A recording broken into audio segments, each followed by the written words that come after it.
Hello friend, જય શ્રી કૃષ્ણ. તમારું સ્વાગત કરું છું કાજલના રસોઈ ઘરમાં. તો આજે આપણે બનાવવાના છીએ એકદમ જ બજારમાં મળતું ટેસ્ટી એવું ખીચું, જે થોડી અલગ રીતથી બનાવવાના છે.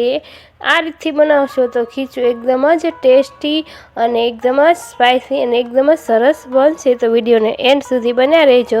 અને જો મારી ચેનલમાં નવા હોય તો ચેનલને સબસ્ક્રાઈબ કરી અને બાજુમાં રહેલું બેલ આઇકન દબાવવાનું ભૂલતા નહીં, જેથી આવી જ ઇઝી, સરળ અને ઘરમાં જ બનતી નવી નવી રેસીપીઓનો ખજાનો તમને સૌથી પહેલાં મળતો રહે. તો ચાલો આપણે બનાવી લઈએ ખીચું.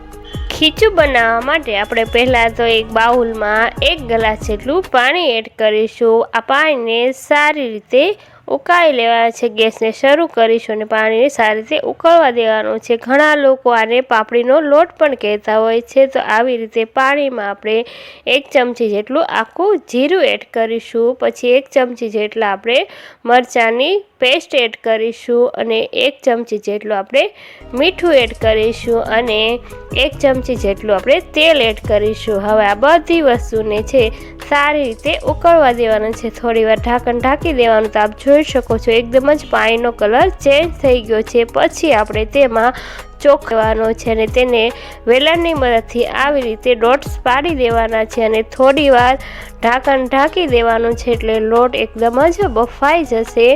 તો આવી રીતે 5 મિનિટ સુધી બફાવા દેવાનું. હવે આપણે ચેક કરી લઈએ.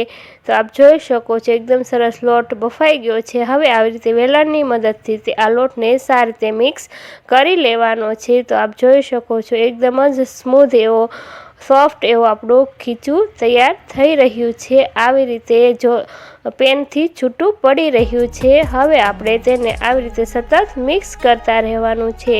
પછી આપણે તેને એક ડીશમાં કાઢી લેવાનું છે.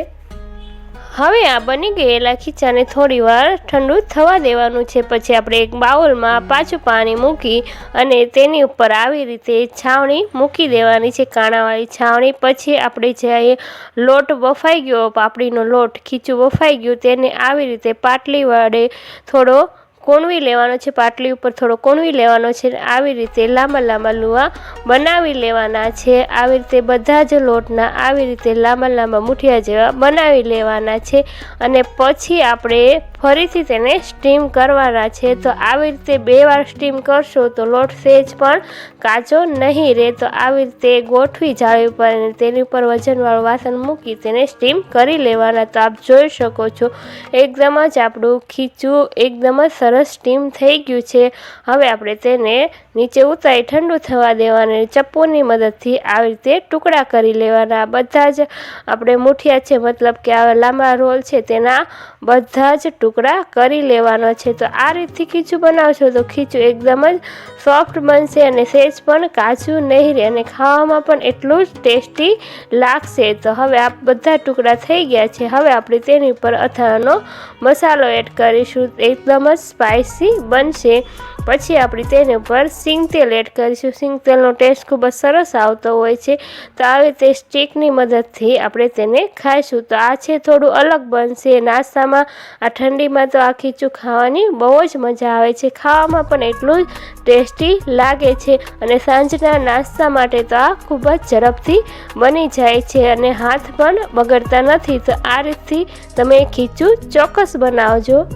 તો તમને મારી આ રેસીપી કેવી લાગી તે કમેન્ટમાં જરૂરથી કહેજો. અને જો મારી રેસીપી ગમી હોય તો આવી જાવ નવી રેસીપીઓને જોવા માટે મારી ચેનલને સબસ્ક્રાઈબ કરવાનું ભૂલશો નહીં. હવે ફરી મળીશું એક નવી જ રેસીપી સાથે.